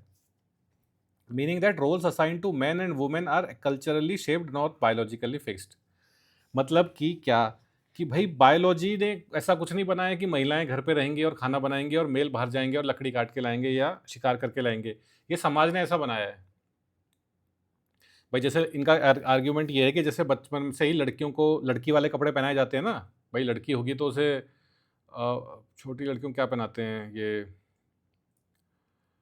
मतलब जो लड़की वाले कपड़े होते हैं वो पहनाते हैं, मेकअप वगैरह लगा दिया, बाल बाल जैसे बाल होते हैं, बाल लड़कियों के लंबे रखे जाते हैं और लड़कों के छोटे काट दिए जाते हैं, और ये नाक में जैसे वो पहना दिया, कानों में वो पहना दिए, ठीक है। तो जो भी मतलब फीमेल के वो चीज़ें होती हैं, और फिर उनको वो खिलाया जाता है। जैसे लड़कियों को आमतौर पे क्या दिया जाता है खिलाने खेलने के लिए, किचन सेट, और लड़कों को क्या दिया जाता है, बैट बॉल या फिर AK-47। AK-47 नहीं, मतलब जैसे वो ये अपने टॉय पिस्टल वगैरह होती है ना। तो ये कह रहे हैं कि यहाँ से मतलब आइडेंटिटी शेप होती हैं, कि जब फीमेल्स को आप बचपन से ही इस तरह के वो एनवायरनमेंट में रखेंगे, तो उनका नेचर फिर ऐसा बन जाएगा कि वो फिर घर पे रहना, खाना बनाना और ये मेकअप करना, ये सब में ज़्यादा उनका इंटरेस्ट आएगा। लड़के फिर AK-47 से खेल रहे हैं तो फिर वो बड़े होके मतलब फिर वो, हालांकि वो AK-47 से तो अफगानिस्तान में खेलते हैं, लेकिन फिर भी मतलब मोटा मोटी बात वही है कि जैसे जैसे बचपन से जिस तरह से हमें मतलब मेल्स को और फीमेल्स को रखा जाता है, उसकी वजह से जेंडर रोल्स डिफरेंट होते हैं। अब इस बात को आप मानना चाहे मान सकते हो, और लिख के मतलब पेपर में तो लिख के आना ही है, लेकिन इसमें बस यही है कि फिर जैसे बायोलॉजिकल थ्योरिस्ट जो बोलते हैं इनहेरेंट बायोलॉजिकल डिफरेंसेस का क्या होगा, अगर यही बात है कि फीमेल और मेल के जेंडर रोल्स अलग अलग होते हैं क्योंकि उनको इस तरह के बचपन से माहौल में रखा जाता है, तो क्या अगर किसी मेल को फीमेल वाले माहौल में रखें तो क्या वो चाइल्ड बर्थ कर सकता है?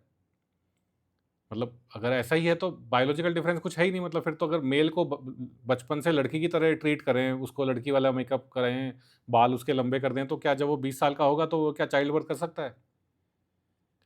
बायोलॉजिकल डिफरेंस का क्या होगा? तो इसमें ये आर्गुमेंट दिया जा सकता है, लेकिन हमें फेमिनिस्ट का भी जो व्यू है उसका भी रेस्पेक्ट करना है, क्योंकि नंबर हमें उसी से मिलेंगे, तो हमें ये भी लिख के आना पड़ेगा, ठीक है। Critics argue that these traditional and functionalist theories serve to justify patriarchy, reinforcing unequal gender roles and limiting a woman's social and economic participation. तो भाई जो फंक्शनलिस्ट है ना, फंक्शनलिस्ट तो हमेशा किस चीज़ में बिलीव करते हैं, स्टेटस की हो, क्योंकि उनकी थ्योरी यही है कि भाई जो है वो बहुत बढ़िया है, जो भी चीज़ एग्जिस्ट करती है वो किसी ना किसी पर्पज़ को सॉल्व कर रही है। तो जैसे जेंडर डिफरेंसेस हैं, तो ये भी कुछ ना कुछ पर्पज़ सॉल्व कर रहे हैं। तो इसमें क्रिटिक्स यही कहते हैं कि भाई ये तो पैट्रियार्की को जस्टिफाई कर रहे हैं। जैसे स्ट्रैटिफिकेशन में भी फंक्शनलिस्ट क्या करते हैं, इनइक्वालिटी को जस्टिफाई कर देते हैं कि भाई इनइक्वालिटी के बहुत फ़ायदे हैं, बहुत अच्छी चीज़ है, रहनी चाहिए समाज में। तो इसी तरह फंक्शनलिस्ट में कहते हैं भाई पैट्रियार्की बहुत बड़ी, मतलब पैट्रियार्की बढ़िया नहीं कह रहे, वो इनडायरेक्टली कहते हैं कि भाई जो समाज में व्यवस्था चल रही है बहुत बढ़िया है, और इसी वजह से समाज बढ़िया चल रहा है, ठीक है। Patriarchy and gender stratification. Patriarchy operates at two interconnected levels of society. First, it creates and sustains inequality between men and women, privileging men in terms of power, resource and decision making. ठीक है। तो भाई patriarchy है, patriarchy का मतलब क्या होता है? पैट्रियार्की का मतलब होता है मैन आर मोर, मतलब एक तरह से मतलब man are superior to women कह सकते हो। अगर फेमिनिस्ट इसको बोलेगा तो वो इस तरह बोलेगा, ये फेमिनिस्ट व्यू हो गया। वैसे पैट्रियार्की हो जाता है कि मेल डोमिनेटेड सोसाइटी, जहाँ पे मेल जो होता है वो हेड ऑफ द फैमिली होता है, और उसी के पास फैमिली में डिसीजन मेकिंग का पावर होती है, और पैट्रिलिनियल समाज होता है। तो it creates and sustains inequality between man and women prevailing, ठीक है। तो पैट्रियार्की की वजह से क्या होता है, मैन एंड वुमेन के बीच में इनइक्वालिटी आती है, और मैन को प्रिविलेज मिलता है इन टर्म्स ऑफ पावर, ज़्यादा पावर मिलती है, ज़्यादा रिसोर्सेज मिलते हैं, और ज़्यादा डिसीजन मेकिंग भी, ज़्यादा क्या सब कुछ उसके हाथ में रहता है। अब ये पहले था 90s तक। अब जैसे मान लीजिए अभी जैसे हमने एग्जांपल लिया भाई, किसी बड़े शहर में दोनों हस्बैंड एंड वाइफ जॉब कर रहे हैं, तो मेरे ख्याल से डिसीजन मेकिंग पावर 50-50 हो जाती है। कोई अकेला मेल ऐसे डिसाइड नहीं कर सकता। मान लीजिए अगर कोई नया घर लेना है उन दोनों को, तो दोनों मतलब क्योंकि दोनों बराबर पैसा कमा रहे हैं, तो भाई दोनों का पैसा लगेगा, तो दोनों देखने जाएंगे भाई ये वाला फ्लैट अच्छा लग रहा है, या गाड़ी खरीदनी है यार ये वाली गाड़ी अच्छी लग रही है, ठीक है। Second, it also creates hierarchies among women themselves based on factors such as caste, class, ethnicity and religion, ठीक है। तो इसमें क्या था, वुमेन के ऊपर डबल इम्पैक्ट पड़ जाता है। कैसे? भाई मान लीजिए कोई लोअर कास्ट की महिला है, तो उसे कास्ट बेस्ड डिस्क्रिमिनेशन तो झेलना ही पड़ रहा है क्योंकि वो लोअर कास्ट की है। अब उसे वुमेन होने के नाते, अब पैट्रियार्की की वजह से वुमेन होने के नाते भी एक तरह से डिस्क्रिमिनेशन झेलना पड़ेगा, तो वो डबल इम्पैक्ट पड़ जाता है। तो वुमेन अमॉन्ग देमसेल्व्स में भी वो प्रॉब्लम हो जाती है। भाई जैसे सारी महिलाएं एक तो पैट्रियार्की की शिकार हैं, दूसरा वो फिर उनके अलग अलग प्रॉब्लम्स हैं। जैसे मान लीजिए कोई लोअर कास्ट की महिला है तो उसको लोअर कास्ट वाली प्रॉब्लम्स भी झेलनी पड़ेंगी, और घर पे मतलब समाज में तो उसको लोअर कास्ट होने की वजह से सब कुछ झेलना पड़ेगा, जो भी उसके साथ दुर्व्यवहार होगा। और घर में पैट्रियार्की की वजह से उसका जो लोअर कास्ट का ही मेल हस्बैंड है वो उसको फिर मतलब अच्छी तरह ट्रीट नहीं करेगा because of patriarchy. Patriarchy is reinforced through social institutions like marriage, dowry practices and discriminatory property inheritance laws.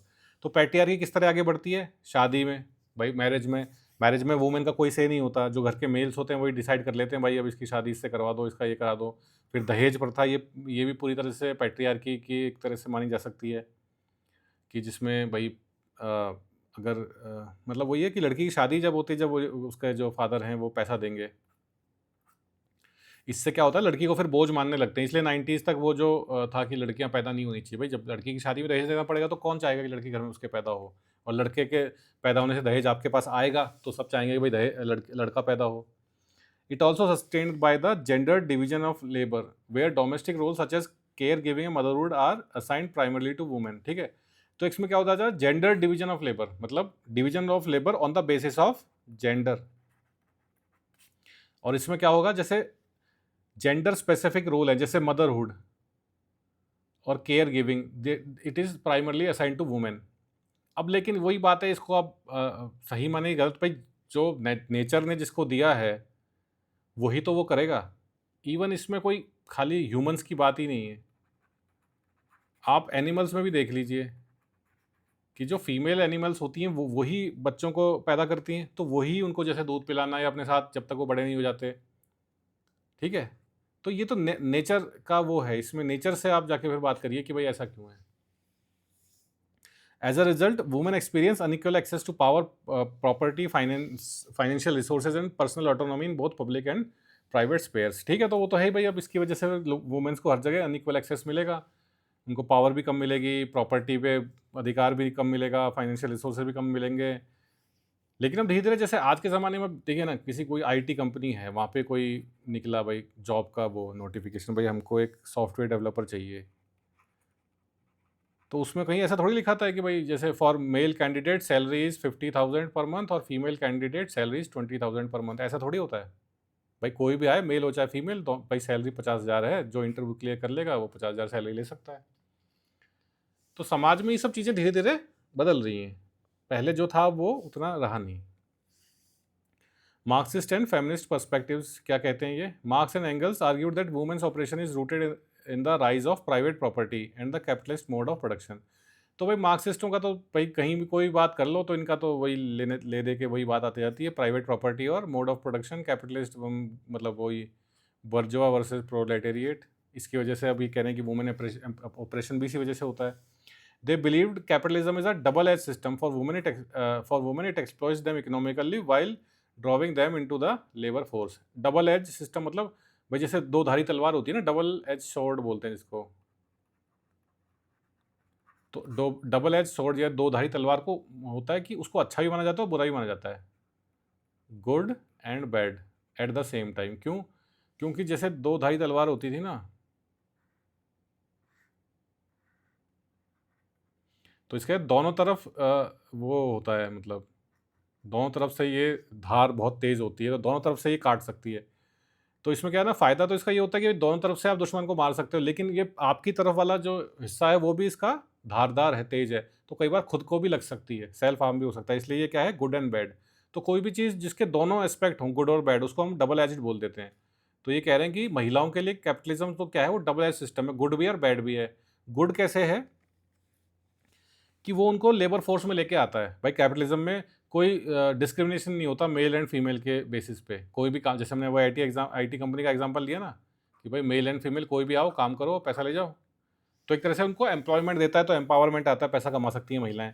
लेकिन कैपिटलिज्म जब सबका एक तरह से एक्सप्लॉइटेशन करता है, तो महिला अगर उसमें आएगी तो महिला का भी एक्सप्लॉइटेशन होएगा, इट एक्सप्लॉइट्स देम। ठीक है, तो उसमें कैपिटलिज्म इनके लिए गुड एंड बैड दोनों है महिलाओं के लिए। According to Stuart Blackburn and Andrew Stewart, women are largely confined to low-paid, gender-stereotype sectors of the economy, such as teaching, nursing, and clerical work. अब वही बात है कि ये बात जो है कि महिलाएं लो पेड जॉब्स ही मिलते हैं महिलाओं को, या जेंडर स्टीरियोटाइप सेक्टर्स, जैसे कि महिलाओं के लिए कुछ जॉब फिक्स कर दिए भाई, जैसे स्कूल में टीचर होना, नर्स होना। आजकल ऐसा है क्या? हमारी जो प्रेसिडेंट है इस टाइम, वो एक वुमेन है, ठीक है। आप हॉस्पिटल में जाइए, आपको खूब वुमेन डॉक्टर मिल जाएंगी।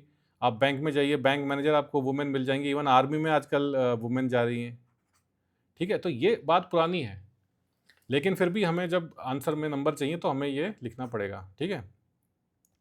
Gender stereo sector of the economy such as teaching, nursing and clerical work. ये पहले की बातें थी, आजकल लेकिन समाज काफ़ी आगे बढ़ चुका है। आप किसी भी सेक्टर में देख लीजिए, आपको वुमेन इक्वल पार्टिसिपेशन मिल जाएगा। पुलिस फोर्स में, आईपीएस में देख लीजिए कितनी महिलाएं सेलेक्ट होती हैं। इवन लोअर रैंक उसमें भी, हवलदार और ये सब जो होता है ना, इंस्पेक्टर, उसमें खूब महिला मिलेंगे आपको। Blood and Hamlin observed that women's entry into workforce does not necessarily lead to empowerment within the family, as domestic responsibilities often remain unchanged. तो ये है कि कहना कि महिलाएं अगर वर्कफोर्स में आ भी गई, उनको जॉब मिल भी गया, वो पैसा कमाने लग भी गई, तो भी उनकी डोमेस्टिक रिस्पॉन्सिबिलिटीज़ तो उनके ऊपर रहेंगी।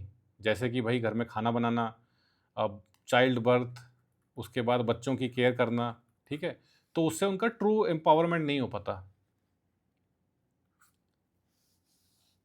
Feminist theories argue that patriarchy is a global system and women are oppressed as a distinct social class across cultures and society। तो वही बात है कि पैट्रियार्की एक ग्लोबल चीज़ है, कोई ऐसा नहीं है कि वो इंडिया में ही है या अमेरिका में ही है या यूरोप में ही है।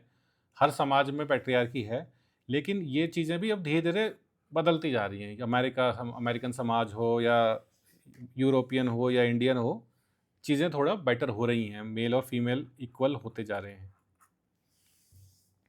N Oakley emphasise gender roles and not biologically determined but are socially constructed through culture practice. ठीक है, तो हमने एन ओकले का तो ये पॉइंट देख ही लिया था ऑलरेडी कि जेंडर रोल्स हैं वो बायोलॉजिकली डिटरमाइंड नहीं होते, वो उनको किस तरह से कल्चर में मेल्स को और फीमेल्स को किस तरह रखा जाता है, उसकी वजह से दोनों पे अलग अलग असर पड़ता है, ठीक है। Modern shifts and persistent inequalities. There has been a significant progress in women's access to education, employment and property rights in many parts of the world. और इसमें many parts of the world में अपना India भी शामिल है।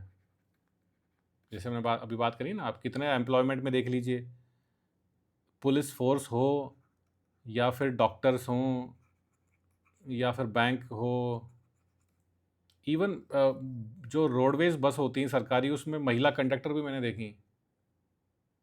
और taxi भी चलाती हैं कहीं तो, शायद मुंबई में। तो मतलब इक्वल पार्टिसिपेशन तो नहीं हो अभी है ऑब्वियसली कि यार 50% मेल एंड 50% फीमेल। क्यों? क्योंकि मेल हमेशा 100% थे, तो फीमेल्स अब एक तरह से आने लगी हैं एम्प्लॉयमेंट सेक्टर में, तो धीरे धीरे उनको अपनी जगह बनाने में टाइम लगेगा। लेकिन आजकल अपॉर्चुनिटीज़ इक्वल हैं। कोई जॉब का नोटिफिकेशन, चाहे सरकारी हो चाहे प्राइवेट, ये कभी ये नहीं कहता कि only males are required, only females are required. कई बार हो सकता है जॉब स्पेसिफिक है, भाई रात को सिक्योरिटी गार्ड चाहिए पूरी रात के लिए, तो देखिए महिलाओं के लिए वो ठीक नहीं है ना, रात को कुछ भी हो सकता है। तो उन केसेस में मेल्स आर रिक्वायर्ड, अदरवाइज सबके लिए इक्वल टू ओपन, मतलब ओपन टू ऑल होता है। The growth of the service sector and increase automation has created more opportunities in female friendly and less physically demanding work environment, ठीक है।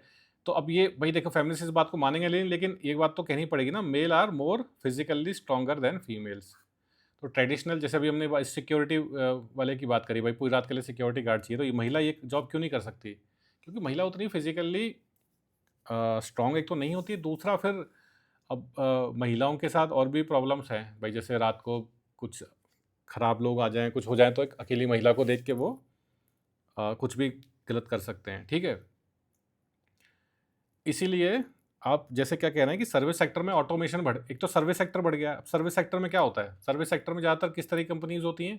आपकी IT companies, call centres, banking industry, ये सब service sector के काम है। इनमें क्या होता है? इनमें कोई हार्ड फिजिकल लेबर नहीं चाहिए होती है। आप अपना कंप्यूटर के आगे बैठे हैं अपने डेस्क लगा के, आपको या तो फ़ोन पे बात करनी है, कंप्यूटर पे कुछ ईमेल्स वगैरह भेजनी है, मतलब सब काम मतलब कंप्यूटर या फ़ोन से हो जाएगा। तो इसमें फिजिकल लेबर उतनी, या फिजिकल आप फिजिकली कितने स्ट्रॉन्ग है ये रिक्वायर्ड है ही नहीं। ऑटोमेशन हो चुका है, मतलब चीज़ें आजकल ऑटोमेटिक है ना, तो मतलब इवन फैक्ट्री में भी महिलाएं काम कर सकती हैं, क्योंकि आपको कोई बड़ी बड़ी मशीनें उठा के नहीं रखनी है, आपको बटन ही दबाने हैं और मशीनें ही ऑपरेट करनी है, जो कि सिर्फ बटन दबाने से हो सकती हैं। तो they are less physically demanding works that female can also do. ठीक है, तो उससे क्या हो रहा है कि growth opportunities for female in मतलब employment sector are increasing. Legal reform such as sexual harassment of women at work place, prevention, prohibition and redressal act 2013। ठीक है, तो ये एक एक्ट जैसे पास हुआ, वो किस लिए, कि जैसे वर्क प्लेस पे वुमेन का सेक्सुअली हरासमेंट ना हो। So and progressive supreme court judgments on LGBTQ rights have advance gender greatly. ठीक है, तो इस तरह के जो सरकार इस तरह के कानून पास करती रहती है, तो उससे क्या होता है, महिलाओं को और काम करने में मतलब मोटिवेशन मिलता है कि उनके साथ कोई सेक्सुअल हैरेसमेंट नहीं हो सकता वर्क प्लेस पे। ठीक है, तो इससे भी सरकार मतलब सही कुछ कर रही है, जिससे कि वुमेन का पार्टिसिपेशन बढ़े वर्कफोर्स में। Despite these gains, decision-making roles in politics, business and households continue to be dominated by men. ठीक है, तो अब ये सब होने के बाद भी वो कह रहे हैं कि डिसीजन मेकिंग तो अभी भी पॉलिटिक्स में, बिजनेस में और हाउस होल्ड में आदमियों के पास ही है। क्योंकि जैसे हमने बात करी ना कि यार कहीं कोई बड़े शहर में, मेट्रो सिटी में, जैसे बेंगलुरु में कोई दो कपल हैं, हस्बैंड एंड वाइफ, दोनों जॉब करते हैं, तो दोनों के इक्वल से है। लेकिन ये है ना, इंडिया कोई बेंगलोर नहीं है, इंडिया कोई दिल्ली नहीं है। इंडिया स्टिल, जैसे गांधी जी ने कहा था ना कि India still lives in villages, तो आज भी विलेजेस जो हैं वो इंडिया के वो हैं बैकबोन। तो विलेजेस में आज भी महिलाएं जो हैं, मतलब मेल डोमिनेटेड सोसाइटी है। हालात बदल रहे हैं, ऐसी बात नहीं है, विलेजेस में भी, लेकिन अभी तो जो है वो है ही। तो इसलिए अभी भी decision making is still in, मतलब man are dominated in that, चाहे वो पॉलिटिक्स हो, चाहे बिजनेस हो, चाहे हाउस होल्ड हो। Occupational segregation persists and with women disproportionately concentrated in low paying, low status और traditionally feminine jobs। ठीक है, तो इस तरह के जो ये बात है कि जॉब्स हैं जो कि ज़्यादा फेमाइन है, लो पेइंग है, जैसे हमने बात करी नर्सेज होना, टीचिंग जॉब्स जो कि फीमेल्स को दे दी, रिसेप्शनिस्ट होना बहुत ही कॉमन जॉब है जो फीमेल्स के लिए, रिसेप्शनिस्ट होना। तो ये सब क्या होता है, लो पेइंग जॉब्स होते हैं, एंट्री लेवल जॉब्स। तो महिलाओं को ज़्यादातर इन्हीं में सीमित रखा जाता है। लेकिन वही बात है ना कि ये फिर स्किल पे भी डिपेंड करता है। भाई कोई सरकार या प्राइवेट कंपनियां कोई डिस्क्रिमिनेशन नहीं कर रही। अगर कोई महिला कैपेबल है तो वो इक्वली वो जॉब ले सकती है। इवन जैसे हम एग्जांपल दें ना, प्रेसिडेंट ऑफ इंडिया भी इस टाइम एक महिला है, तो आपके अंदर स्किल होना चाहिए। Women still bear the burden of second shift, performing unpaid unrecognised domestic labour even after participating in the formal workforce. अब सेकंड शिफ्ट मतलब यही हो गया ना कि फर्स्ट शिफ्ट तो एक तरह से मान लो अगर किसी महिला को जॉब मिल भी जाती है तो फर्स्ट शिफ्ट वो अपने ऑफिस में करेगी, भाई वहाँ से उसको जॉब मिल गई, पैसा मिल गया। लेकिन घर आके भाई खाना बनाना, बच्चों को पालना, ये भी तो बहुत काम होता है, घर को साफ सुथरा रखना, कपड़े धोना। तो ये फिर एक तरह से सेकंड शिफ्ट हो जाती है, मतलब महिलाओं के ऊपर डबल बर्डन आ जाता है कि ऑफिस की जिम्मेदारी प्लस घर की जिम्मेदारी। तो महिलाओं के लिए तो बहुत और दिक्कत हो जाती है जॉब करने के बाद। ठीक है, New dimensions and way forward. Sociologists like Parkin and Helen Mayer argue that women should not be viewed strictly as a class but rather as a minority group. ठीक है, तो वुमेन्स को मतलब इनका कहना है कि वुमेन को कोई हम अलग क्लास ना मान लें, बट एक as a minority group treat करें। माइनॉरिटी ग्रुप्स क्या होते हैं, जिनको संरक्षण की जरूरत होती है, जिनके लिए कोई स्पेशल सरकार लॉज बनाए जिससे कि उनका थोड़ा अपलिफ्टमेंट हो, as members of family units with unique forms of subordination.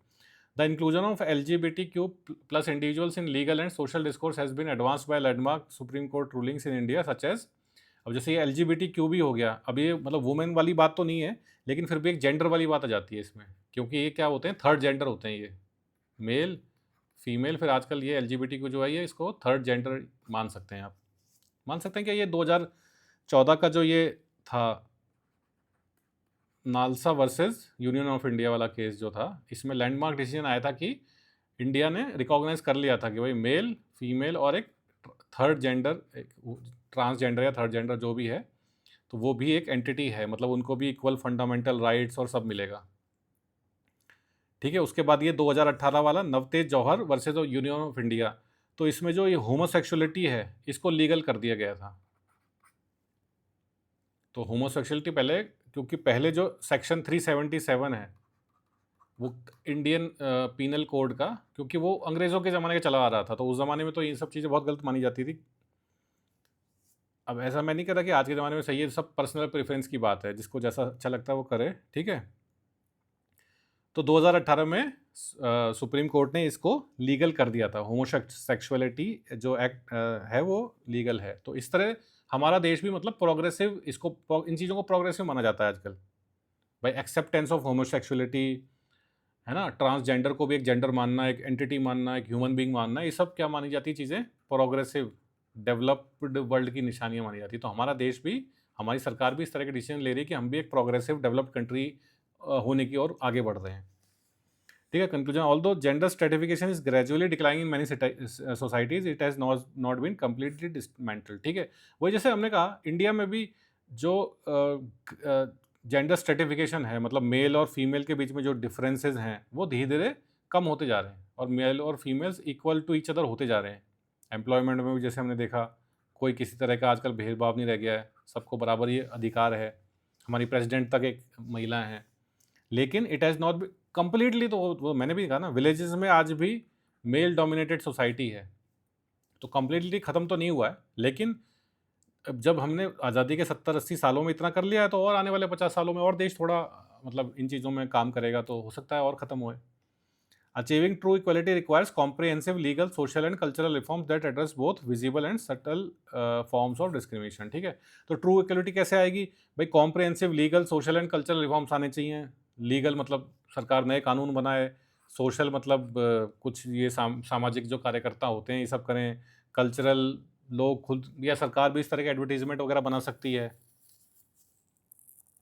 Real empowerment involves not just participation in social and economic life, but also ability to make autonomous choices and exercise control over one's life, ठीक है। तो real empowerment क्या होता है? ये नहीं होता कि यार महिलाएं भी अब जॉब करने लग गई हैं और वो पैसा कमाने लग गई हैं तो इससे कोई एम्पावरमेंट आ जाएगा। रियल एम्पावरमेंट कब आता है? ऑटोनोमस चॉइसेस से, जब they have the power for decision making.